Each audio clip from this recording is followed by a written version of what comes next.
বন্ধু, আপনি যে মটকাটি দেখছেন এটি সাধারণ মটকা নয়, এটি একটি জাদুই মটকা। এটির মধ্যে একটি রাক্ষস বাস করে বলে মনে করা হয়। বন্ধু, সিমলাতে একটি হাট্টেশ্বরী মাতার মন্দির রয়েছে। সেখানে বন্ধু আপনি যদি যান তাহলে আপনার মনে হবে সেখানে কোনো না কোনো একটি এমন শক্তি রয়েছে যা আপনার সঙ্গে চলছে। আর এখানেই আপনি এই মটকাটি দেখতে পাবেন।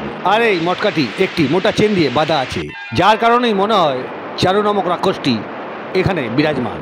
আর বলা হয় যে এখানে বহু বছর আগে এই গ্রামে বলি দেওয়া হতো। বলা হতো যে এখানে কোনো শয়তান বাস করত, যার কারণে মাতা হাট্টেশ্বরী কোথাও চলে যান। বলা হয় এখানে তিনি যাওয়ার পরই ভীষণভাবে বন্যা হয় এবং সম্পূর্ণ গ্রাম ডুবে যায়। অনেক পরে এই মটকাটি একটি মানুষ দেখতে পান।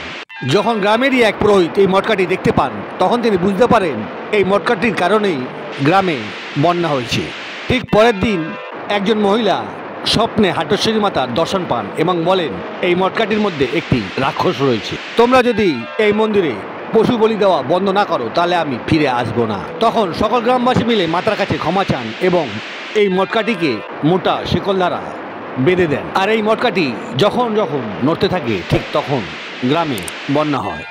বন্ধু, এই ধরনের ভিডিও পেতে লাইক, শেয়ার অ্যান্ড সাবস্ক্রাইব।